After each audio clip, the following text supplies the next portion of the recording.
Getting a little snow today.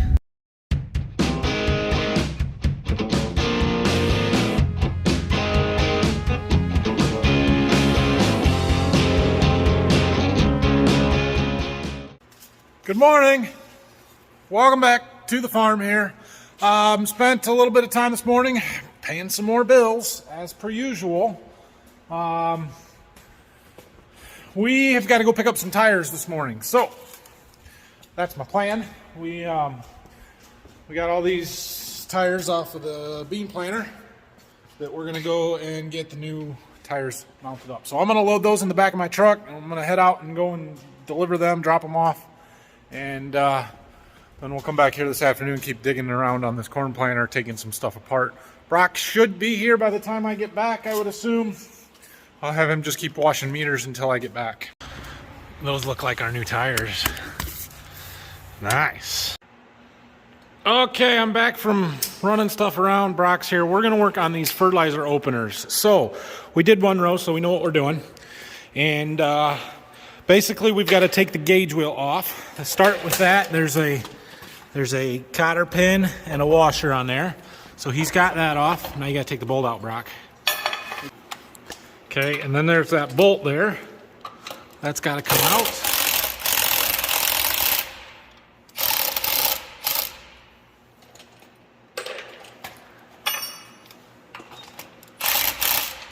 Just hold the wheel and push the bolt. There you go. It's easier if you push it than pull it. There you go. Okay, so then that's what kind of controls the depth of our gauge wheel. And then that'll wiggle out of there. This is the part that I take apart every year, regardless of whether we're doing the openers or not. But you can see this shaft gets quite dirty, gummed up, and they'll seize up there if you don't take them apart and clean them up. Okay, then the blade can come off.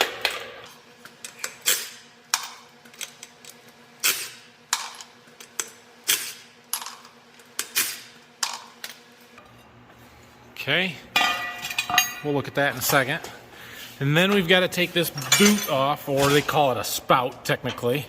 But there's a bolt holding this tube right there to it. So there's a nut on the back side. If you push this out, you should be able to get on it with the impact.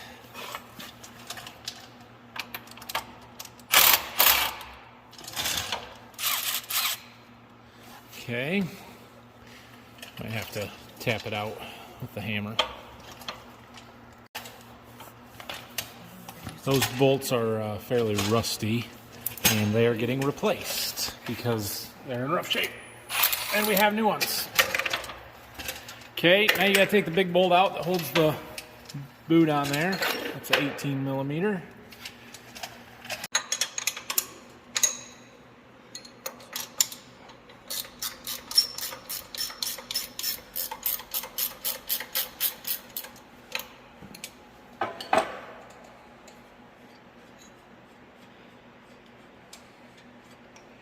Okay, and then that bolt's a little tricky to get out of there, but should go. I'll have to spin it.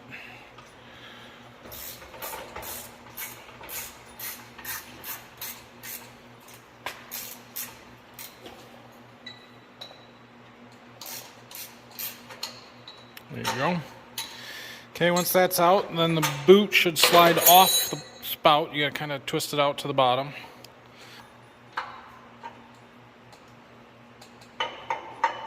There you go. Okay, there's our old boot. So we've got a little cleaning up to do before we put stuff back together, but it basically goes back in the reverse order. We got to clean up inside this shaft here. Use this cleaner to do that, and then yeah, it just bolts back up there. Okay, so here's the old blade versus new blade comparison. If I put the bottom edge together, you can see how much we've worn off the top of that. And if we put the center holes together, we've got a good inch, or not quite an inch maybe, but all the way around. They've got some pretty substantial wear to them. And here's the thing, you can't just set these deeper. These blades probably would run a little bit yet, but what happens is when this blade wears, it's not as deep, and so you're not getting your fertilizer placed in the ground nearly like you want to. Technically, this is a 2x2 system, which means it's 2 inches over from the seed. So you can see that. Here's where we're putting our fertilizer. Here's where we're putting our seed. So there's 2 inches between them. It's also supposed to be 2 inches below the seed. There ain't no way, even with the brand new stuff on there, we're getting it 2 inches below the seed, because that'd be almost 4 inches deep. But we want to get it down in the soil as far as we can, so that's why I don't like to run these past where they're at, wear-wise. And then we'll look at the boot. Where did that go? There's one. So these are a little harder to compare and lay side by side, but here's the one we just took off. You can see the wear in it from the blade. But you can see this bottom edge is tapered up, and this one is quite square. Plus, if you look at it that way, you can see the wear on this side and how that kind of comes more to a point versus how square the new one is. That tube fits right down in here, and then it kind of dribbles the fertilizer behind here. So when we kind of attempt to lay these on top of each other, you can see there's a lot of meat gone on the bottom of that. And that's all wear. That's all what we're trying to, keep the fertilizer as deep as possible. You can't have stuff that gets worn like that and still do a good job. All right, so Brock cleaned up the shaft on our gauge wheel and coated it in some Never Sees so that we might stand a chance at getting them apart next year. Boot goes on first. And after the interrupting phone call, we've got the boot back on here. Did you get the pin into, or the bolt to? It's in there. I just loosened it up so I can. No, the bolt that holds the spout in? The new bolt? Yeah. Okay. Do the other one. Okay, and then you put the blade back on, and then there is a bolt that he is tightening right now that pushes this boot up against the blade tight. And what we want it to do is just drag. We don't want it to really stop the blade from turning or be so tight there, but we want it to be tight enough to not get dirt and stuff stuck on that leading edge. So that's what he's trying to do right now. That's not too bad. We can adjust those pretty quickly in the field if we need to.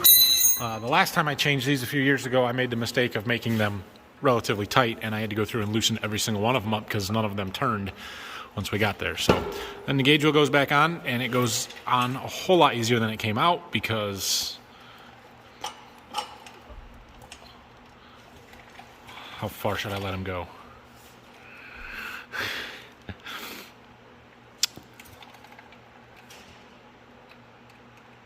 He's looking for it.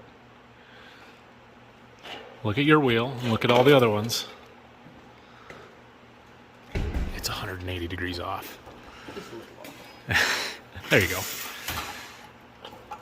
Anyway, so that bolt goes back through there, and then the nut goes on, and then there's the washer and cotter pin, and that one's done.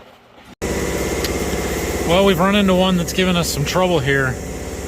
This one here, I think we had a leak through our check valve, or something was leaking fertilizer because it's all rusted up. Couldn't get the cotter pin out, so we cut it off. But now the shaft is froze up. This wheel should drop when that bolt comes out, and it's frozen solid. I'm not real sure what to do here. We might have to try and take the whole thing off, take this nut off, see if we can get the whole assembly off, and then try and use our press maybe. Okay, well, we had to take it apart a little further than what our other ones have been. I took the gauge wheel off of that arm, and then I was able to hold that from spinning and get that big nut off that goes on these threads, which is what holds it in that piece. So now all we have to do is get this shaft out of this hub. And for that, time for the press. All right, I got this where I think it'll work. I put some support pieces under there, and we just got to center it a little better. Right there. Oh gosh, I really don't want to break the bearings. I don't know what popped.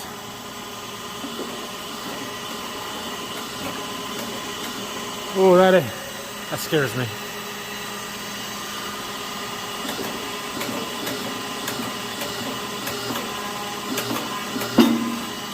think it actually is the shaft moving.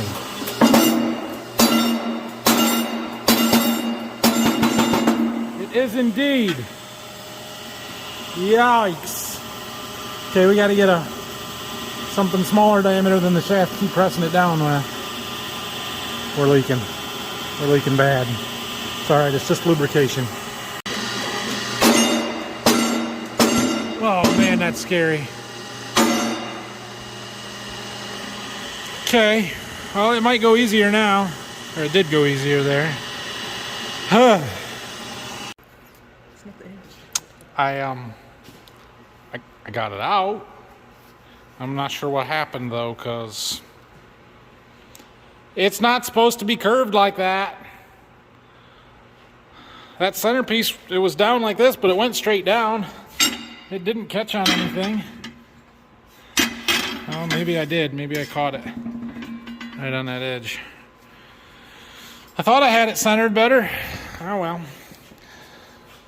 Now we just got to see if we can clean that up and if the bearings in here are any good or not, which is debatable at this point.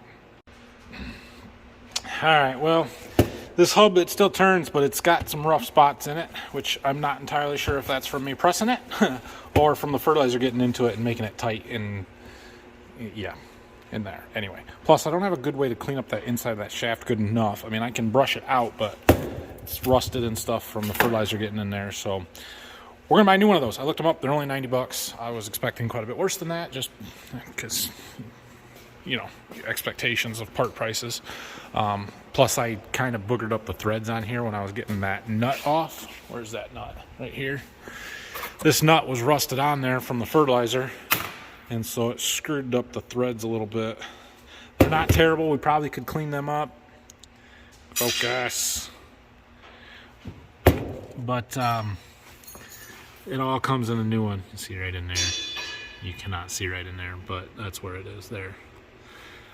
So I'm gonna just order a new one of those. We're gonna leave that one apart. Hope that we don't have any more that are that bad, but that's why it's important when we're planting to look for things like fertilizer leaks, because these connections right here and these check valves, this is just a check valve. I'll open this one up. That clearly one of them spots was leaking. See, now our lines are draining. But yeah, you can see the white here and the rusted. This fertilizer is kind of corrosive, so it rusts anything that gets in contact with, and that's why I go through all these every year to find ones like that. Unfortunately, we're gonna have to replace that one. Usually I can catch them before they're quite to that point and repair them or clean them up so that they stop, but I should probably do this before I put it away rather than waiting all winter, because then they have more time to rust. Oh well. How are we doing out here, Brock? Got one more that had a problem, but other than that, we're doing all right. He's got about half of them done, it looks like. That one right there, though. He got the cotter pin and the bolt and washer off, which are pretty rusty sitting there, but the shaft won't come out. So I don't like beating on them when they're there, because if I hit that with a hammer, it's going to peen the end over and then it will never come off. I could get a block of wood and try it, but I have a hard time believing that that's going to go.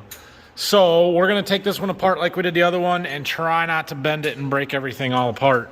This one doesn't seem quite as bad, especially given that the cotter pin actually came out and we didn't have to cut it off. So I'm going to take this piece off, and then we'll take that big nut off, which lets the whole assembly come off of there. Take the gauge wheel off of that side, and we'll see what we can do here. Oh, that one went way easier than the last one.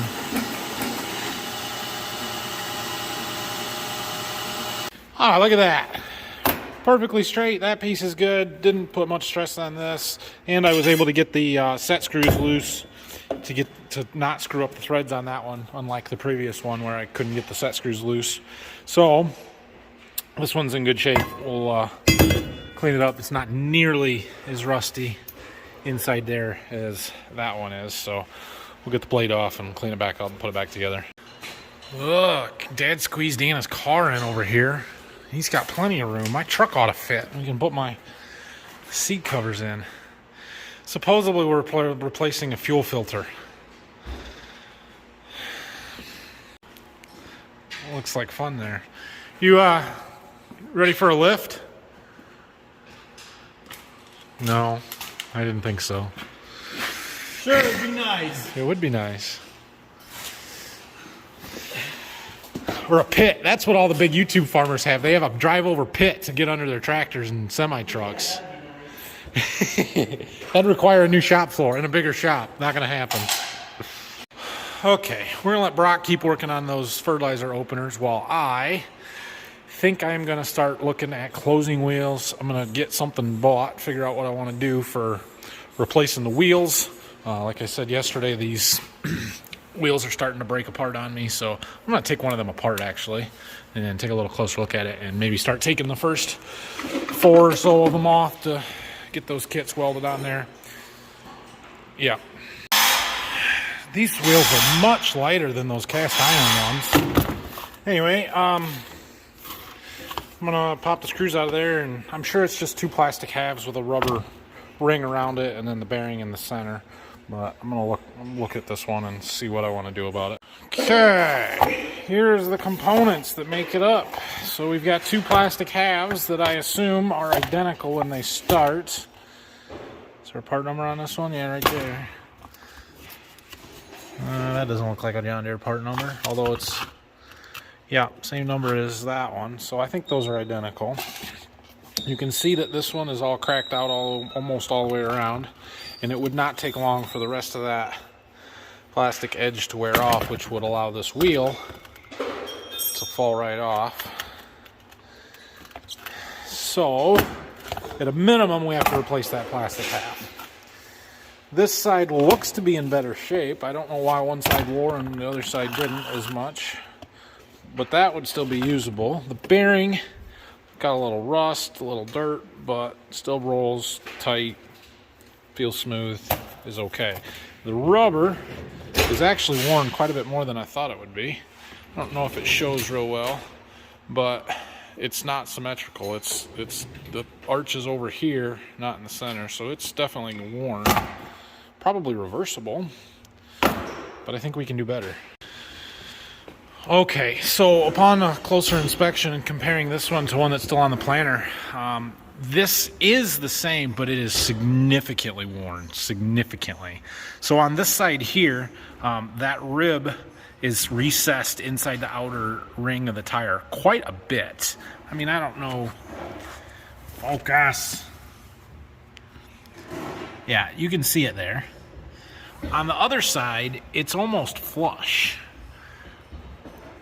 Like there's not an edge there.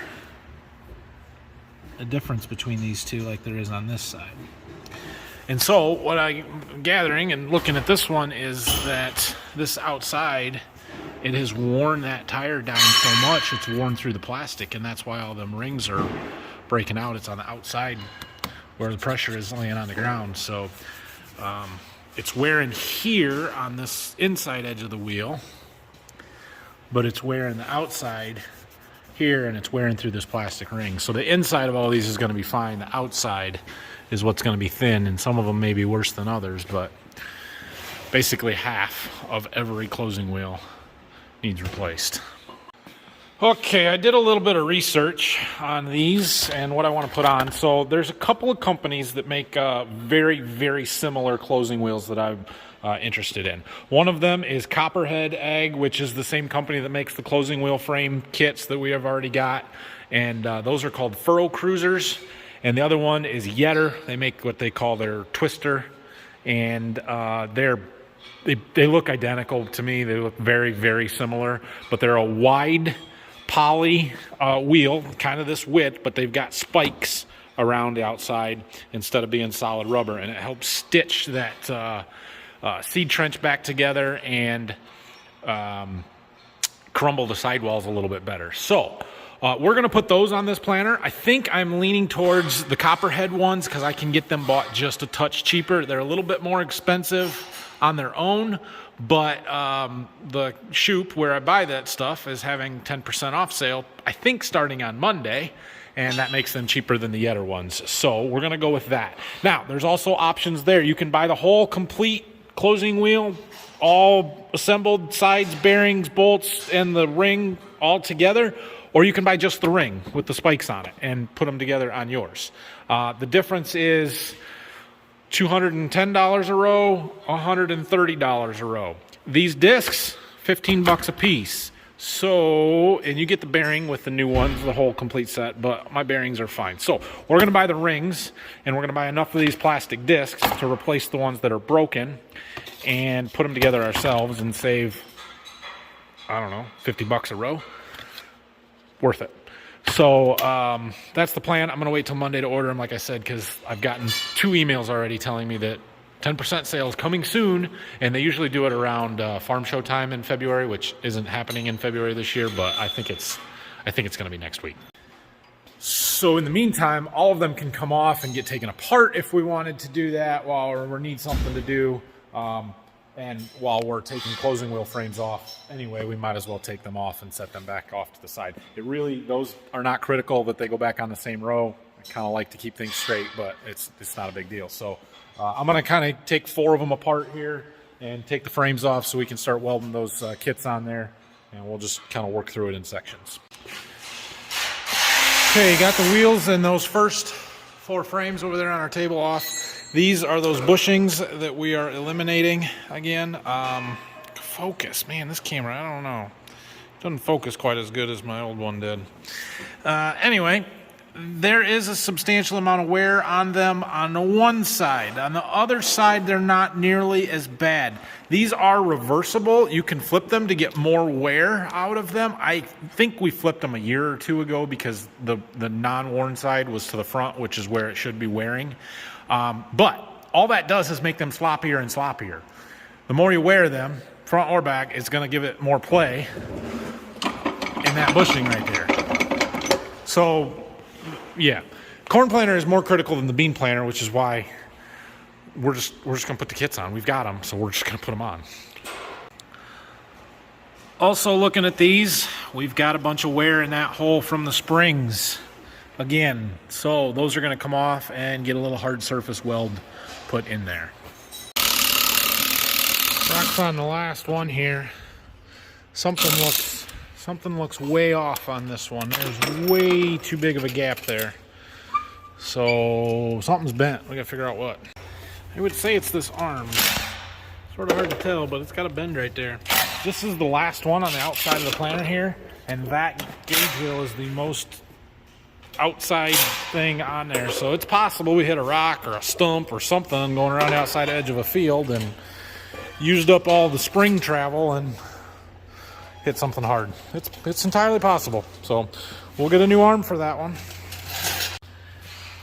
Okay, so while I'm inspecting stuff here and taking these units apart, this point here is a point of wear on this bushing in here. And I'll take one of these apart and show you how it works, but what I wanted to show you, and I can't do it while I'm holding my phone, so I've got it mounted there, but is that play right there. Now that may not seem like a lot, but that's actually a pretty substantial amount of wear. And what that does, move my camera, come on, is over here, this is our seed disc, and this is our gauge wheel. And this gauge wheel basically rides up and controls the depth. But you still need it to be tight to this. Still need it tight, dang it. Okay, hold on. So we need this gap to be tight in there. And we need it tight when it's up in the planting position. And what that slot does is allow a big gap in there. And so it's impossible to get that adjusted correctly when you have that kind of movement and play. So we've got to fix that. So this is basically, this arm is threaded. There's a threaded bushing in there and then a bolt that bolts it to this shank or to the row unit, cast piece. And like I said, the idea is to keep it tight so that there's no gap, but that they spin. And so this threaded bushing allows you to turn that bushing, moving this arm in and out, making the wheel tighter or farther away from the opener. And then you tighten it down with this one to keep that from spinning. Let me show you. Okay, so here's our gauge wheel, the arm, and that bolt that we took or loosened up so that we can pull out. It holds that assembly to right there on the side of the row unit. And then we've got this threaded bushing in this arm here, and it spins. And you see as I spin it, it moves that in and out. And so the frame is going to be tight to this side of the bushing. The arm moves in and out based on how you spin that. And it spins all the way out. Let me show you. Okay, so it's threaded the full length of that bushing, and what happens is that these threads wear, and the threads inside the cast piece wear, and eventually it gets that slop in there where it's hard to adjust and it doesn't fit tight. Now, there's two ways to fix this. One of them is John Deere's updated version of this, and I think we have one of those in the parts bin. Let me go get it and I'll show you that. Okay, so here is the new style John Deere gauge wheel arm, and you can see the shape of it is identical. They look the same on the outside. The difference is on the inside. And I'm going to take this bushing out so I can lay this down. And if you look in the old one, it is threaded the entire length, right? Well, if you look in this one, it's only threaded in the very center there. It's got this flat shoulder on this side, and this side is a little different still. It's just a different type of shoulder. And what that does is it uses this for a bushing. So here's the old style, here's the new style, and notice this big flat area here, threads, and then a bigger diameter flat area here. And the idea is that instead of rotating and pivoting just on those threads and wearing them, you still get the same way to adjust it with the threads in the center, but it's got a big flat surface to wear on.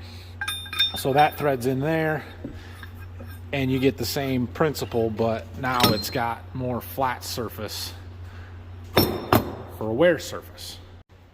On this new style, better, but still not great. And so what we did on our bean planter, which is kind of before that style arm was out from John Deere, was we bought these kits from this RK, same company that did our closing wheel frames, that they kind of take a different approach to fixing this problem. So what they have done is, instead of using a bolt through the center of a bushing, they put a stud into these threads that's got a long flat surface on it. They put a bushing inside that arm to give it a flat surface. Those two wear on each other, and then they use shims to move that arm in and out. I showed you that on the bean planter a little bit. So I'm debating whether I put that style of arm on or kit on here and fix the arms that we've got. Probably would be cheaper than buying new arms from John Deere, actually. So I think that's probably what we're going to do. I just wanted to go through and look and see how bad the rest of them were worn. This one that I took apart and showed you was pretty substantial. I don't know that they're all that bad. Since I've got a gauge wheel off, I decided to pop off one of the seed discs and take a look at it and do some measuring. And they're more worn than I thought they were. We're at about 14 5/8, which is close. So typical rule of thumb is if it's below 14 1/2, you replace them before the start of the year. Really, I think the book says you've got until like 14 1/4 before they need replaced. So given that, we're going to run these for another year, but that is a definite replace item before next year. I would say almost definitely. We'll take one off after planting, and we'll see then. But yeah, they're borderline, but I think they'll be okay. 14 5/8. All right, well, that's going to be it for today. Brock went home. Keep working on this tomorrow. We can keep going through, and I'll start welding on them closing wheel frames and getting that stuff put back together. I don't know if Brock's coming tomorrow or not. He wasn't sure when he left today, so we'll see. But we got plenty of stuff to do, that's for sure. So, remind me tomorrow.